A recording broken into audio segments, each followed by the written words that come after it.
Algebraic formula और expansion of squares में के पार्ट टू के एक्सप्लेनेशन में आपका स्वागत है।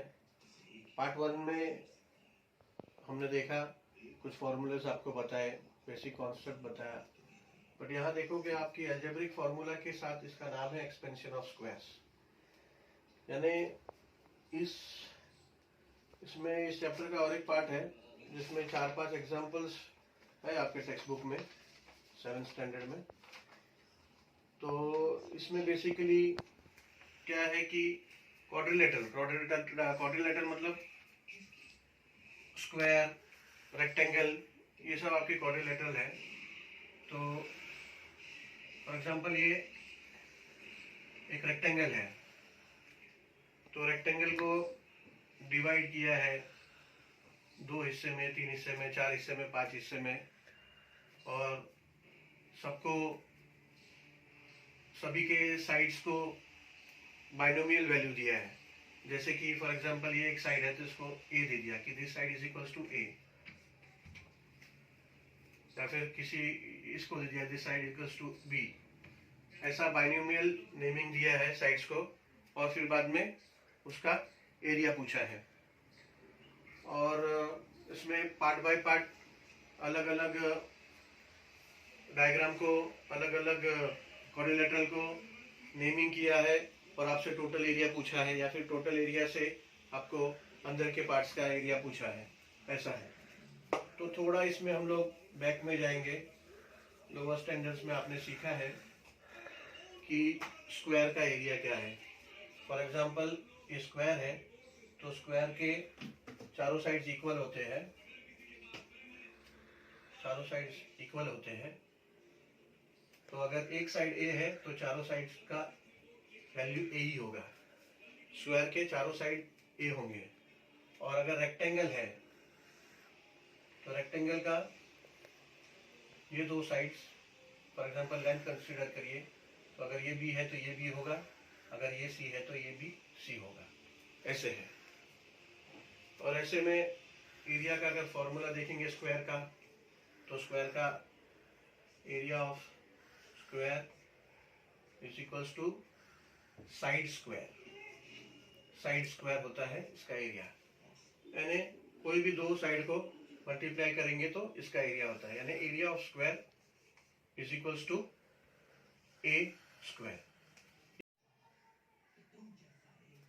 तो वैसे ही रेक्टेंगल का एरिया है लेंथ इनटू ब्रेथ। समझो ये लेंथ है, ये ब्रेथ है, तो हो जाएगा area of rectangle is equals to length into breadth is equals to, समझिए लेंथ है b एंड ब्रेथ है c, तो हो जाएगा इक्वल्स टू bc। ये हो जाएगा आपका area of square, side square, और एरिया ऑफ रेक्टेंगल इज आपका लेंथ इनटू ब्रेथ। तो ये दोनों फॉर्मूला आप लिख लीजिए, याद रखिए, क्योंकि आगे आपको इसी के ऊपर, इसी बेस पे, छोटा ही है, इसमें 3-4 ही प्रॉब्लम सेट्स हैं दिए हैं। तो ये एक्सपेंशन ऑफ स्क्वायर्स कोई बड़े वॉल्यूम में नहीं है, 3-4 ही प्रॉब्लम सेट है, बट इसी बेस पे है। तो ये 2 पॉइंट और फॉर्मूला लोअर स्टैंडर्ड्स में भी आपको हुआ है, कभी कभी भूल जाते हैं, तो याद रखें ये दो। इसके आगे अपन इसी बेस पे आगे के एग्जांपल्स दिए हैं आपके टेक्स्ट बुक्स में, वो सॉल्व करेंगे। फॉर एग्जांपल पहला है एग्जांपल जिसमें एक रेक्टेंगल दिया है आपको, एक रेक्टेंगल है, साइड है vertex A B C D. Rectangle ABCD is shown in the figure alongside. Its length is y. Length is y. This is y. And its breadth is 2x. 2x breadth है।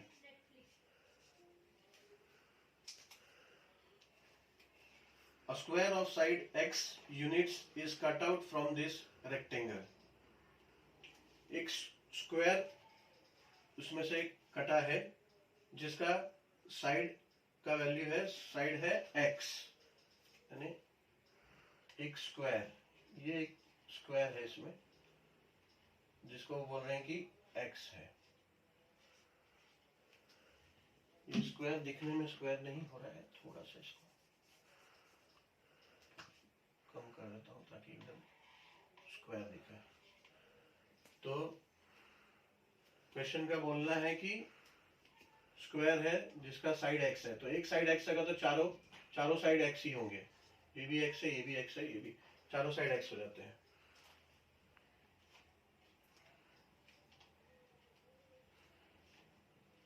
अब वो उनका कहना है कि इतना area unshielded है,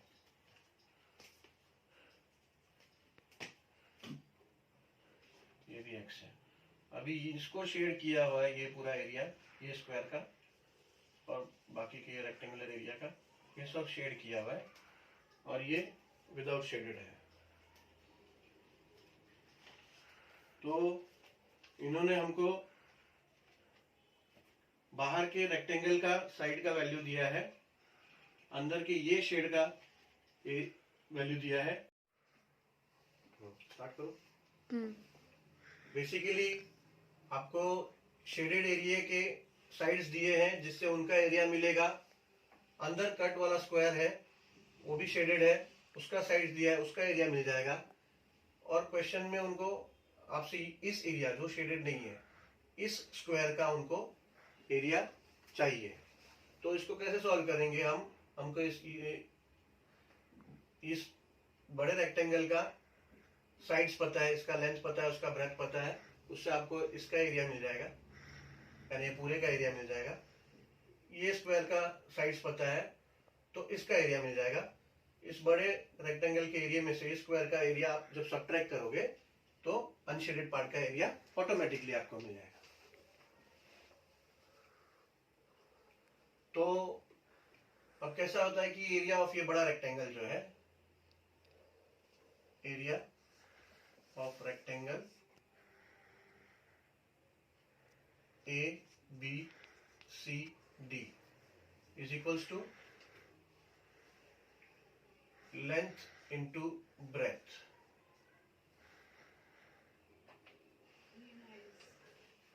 length है आपका y और ब्रेथ है आपका 2x, तो ये हो जाता है आपका 2xy, y इंटू 2x हो जाएगा आपका 2xy। ऐसे ही आपका एरिया ऑफ स्क्वायर, स्क्वायर है आपका S B N M which is equals to, मैंने बोला आपको साइड स्क्वायर, तो साइड है x तो हो जाएगा x स्क्वायर।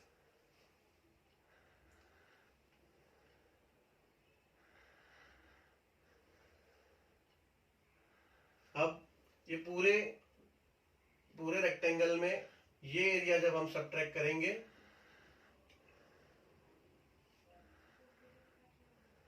पूरे ये शेडेड इसमें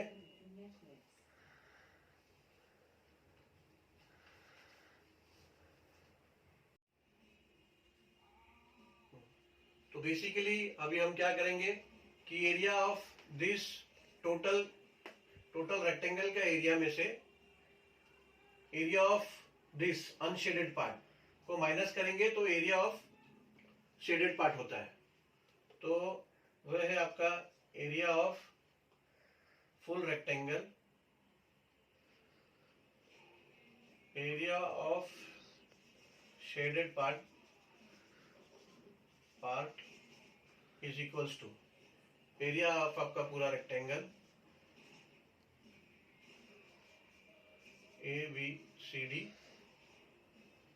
minus area of square MNCP।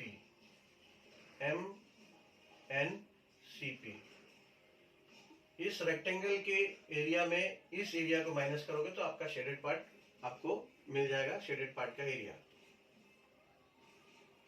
Is equals to, अब आपको एरिया ऑफ ABCD पता है, एरिया ऑफ ABCD आपका है, एरिया ऑफ रेक्टेंगल ABCD आपका है 2xy, और ये साइड अगर x है तो ये भी x हो जाता है, और ये x है तो ये भी x हो जाता है। दोनों स्क्वायर है, उसका साइड ये साइड, जैसा आपको मैंने बताया कि स्क्वायर में साइड्स सभी इक्वल होते हैं, तो ये अगर x है तो ये x हो जाता है, और ये दोनों का मेजरमेंट सेम है तो ये x है तो ये x हो जाता है। और एरिया ऑफ रेक्टेंगल ABCD हमने देखा 2xy है, और minus area of square MNCP, ये आपका हो जाता है, ये भी हो जाता है x square.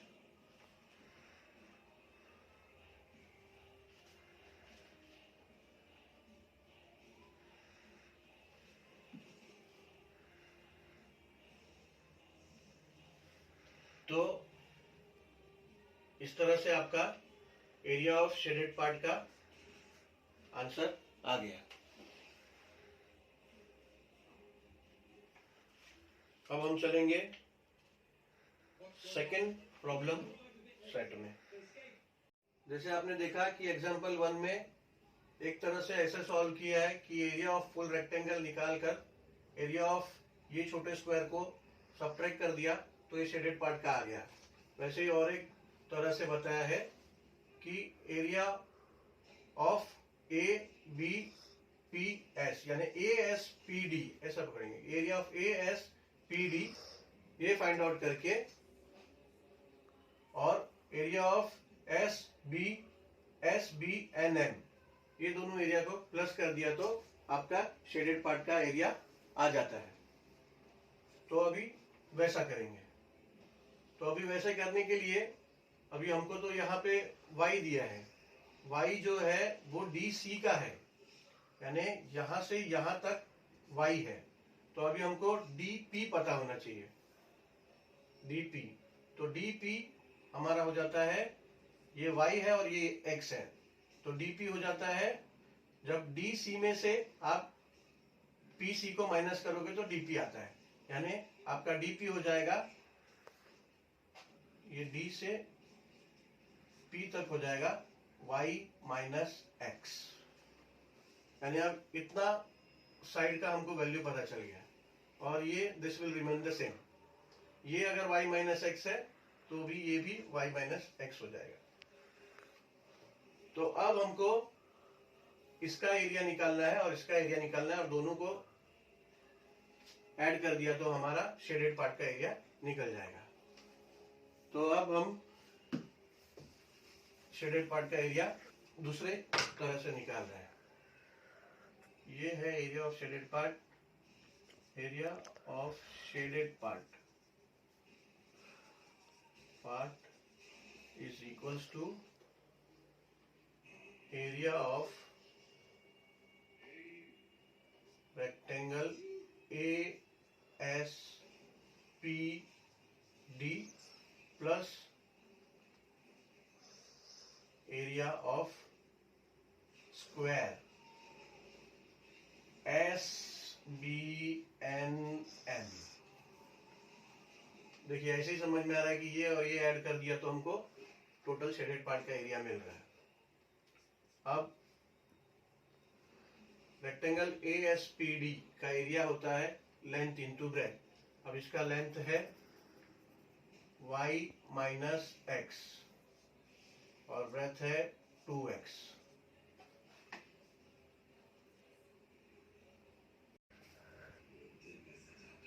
Area of this square यानी area of square SBNM, area of SBNM भी स्क्वायर का मैंने बताया आपको एरिया होता है साइड स्क्वायर, और साइड है x, तो हो गया x स्क्वायर। अब ये ब्रैकेट खुलेगा और ये दोनों नंबर से, दोनों बाइनोमियल से 2x मल्टीप्लाई होगा। ये हो जाएगा 2x into y 2xy minus 2x square plus x square. अभी ये minus 2x square plus x square है, तो माइनस और प्लस है, माइनस होगा और बड़े चीज का साइन आएगा, तो 2xy माइनस x स्क्वायर होगा ये। तो ऐसे भी सेम आंसर आया और दूसरे जो मेथड से किया था तो भी सेम आया।